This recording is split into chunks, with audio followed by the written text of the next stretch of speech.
say something, but you, because of your belief you're not a doctor, withhold information? Well, if I get that impression, I'll qualify it by saying I'm not a physician, you know, but here is my intuition on it. So I will always qualify it.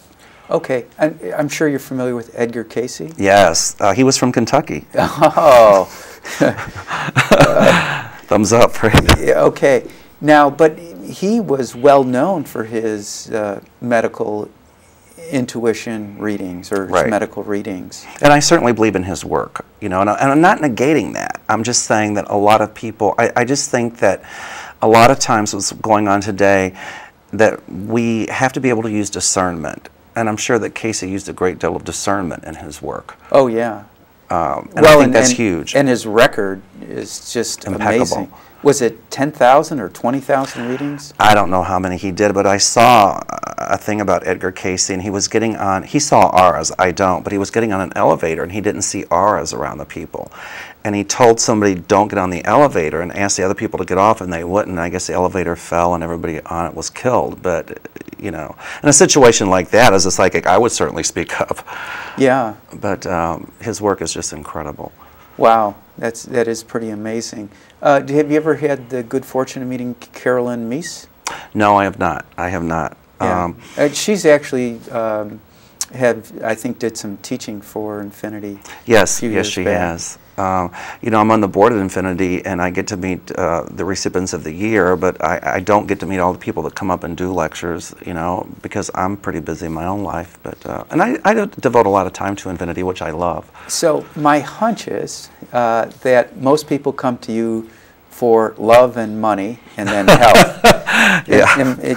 You want to elaborate on the reasons why people come to you? And well, a lot of it's relationship, a lot of it's money, a lot of what's going on now because the economy is so bad is jobs. You know, am I going to keep my job? Am I going to lose my job? And a lot of people are at a crossroads. A lot of people that come to me are really kind of going into the metaphysics and just want some guidelines for that.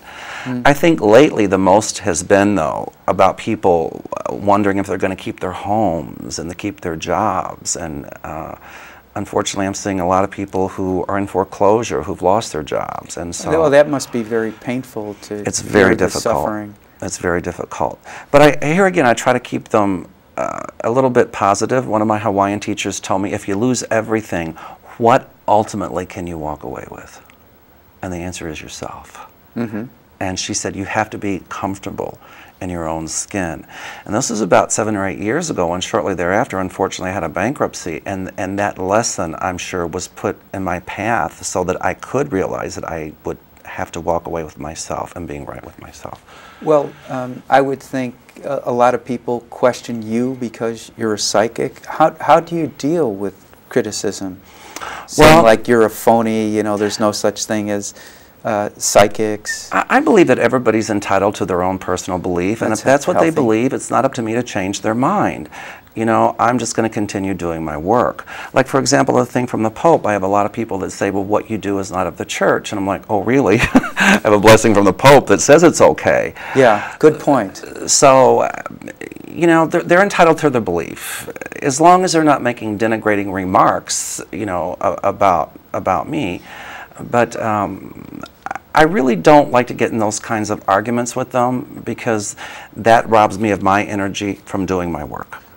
So they're entitled to that belief. And have you always been of the opinion, you know, live and let live? Or is that something that just came with maturity? Well, I think I've always had a bit of a warrior spirit. And if I see somebody being really nasty to an underdog, I'll speak up. You know, I've always had the thing live and let live, provided that somebody is not really hurting somebody else or being vicious or cruel to somebody else. So I think here again, discernment. What was the most unusual criminal case or missing person that you worked on? One of the most horrific, and I still think about it to this day, was an astrologer who was found brutally murdered in her home. Did you actually like see the astrologer? And we actually went into her townhome after it had been remodeled, but we knew nothing about the case. And when we were standing in the kitchen, I was intuiting a fire. And her body was found in the bedroom and set on fire. And I won't go into any more gory detail, but the fire had burned a hole in the ceiling right underneath where I was standing, so I was hooking into that. And we worked with a police sketch artist to draw the perpetrator, and ultimately the case was solved. And I think one of the biggest questions people ask us are, how do you solve a case? And the answer is, we don't. We're part of a team with law enforcement, and if we can give one clue, one thing that helps them in their work, then we've done our job. Now, how well did your picture match up, or the sketch artist's drawing of what you said match up to what the defendant that was actually? It was pretty close. You know, we missed on age. The perpetrator was about 5 or 6 years older than what we had thought. But there were a few things that were off, but it was pretty close. And I've seen some composites that could be anybody, but the person we work with, Joy Mann, is excellent. And it's funny. Is that another psychic? No, she's a forensics artist. Oh, okay. And it's got to be hard for her because she is drawing everything that we're describing. And we'll say, Joy, you got to get the chin right, you got to get the eye right. And are they now doing it on computers, or is it still she's a hand artist? A lot of police departments have computers, but in my opinion, the computer composites, aren't that great. But she actually does it by hand, and I mean, she can do a composite in 15 or 20 minutes. So she's really good. I mean, she's really a great artist. So yeah. Now, do you ever work with other psychics on a criminal case? When I say we, I've worked with Dale Shear, who was a student of Peter Herkel's, Linda Petrina and myself. They call us the psychic crime tag team. Mm-hmm. We work on cases together. Linda's been a little bit ill, so I'm sending her lots of healing energy. Mm-hmm. But she and I decided a long time ago that we would put our heads together and work on cases together, and that's exactly what we do. And do you have like discussions about the case that helps to spark your intuition? Well, basically, the way it works is if a family member comes to us on a missing person, if it ends up being a murder case and the police call us in, then we will no longer have interplay with the family. And we'll take a case from... And why is that? Because a lot of times, it's a very painful thing for family members. And many times it's somebody that's known to the family. And many times, the perpetrator of the crime? The perpetrator, yes, I'm sorry. And a lot of times there's certain key facts that are withheld by the police. So, then we make it quite clear that we're working strictly with the police. That's one of the contingencies. How does the family respond to that? Do they respect your professionalism? If they want us to work on the case, if the police are called in, and most of them agree to that, they're fine with it. The other part of that is that we don't take any money for our police work. Mm-hmm. And the other thing is we will not go to the press with it until the case is solved, or have any kind of media coverage on it until things are solved. And, well, I got to say, we're just about out of time. I'll give you one last, if anything you want to say for the next 10 or 15 seconds. J for political office.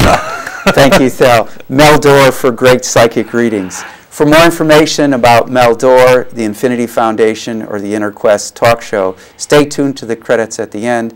Until then, we wish you good health, good spirits, and good fortune. Thank you so much, Mel. Thank you.